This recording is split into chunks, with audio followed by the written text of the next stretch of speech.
Dr. Besigye is no ordinary prisoner.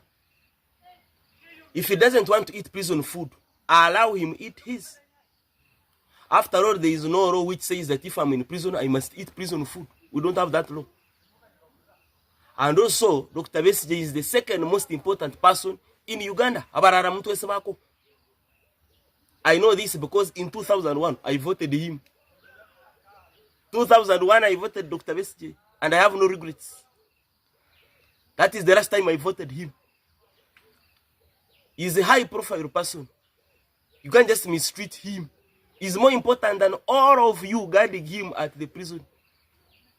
And those forcing him to eat your food is more important than all of you. He's the second most important person in Uganda. Allow him eat his own food. You can't starve him to death and have peace. You will be restless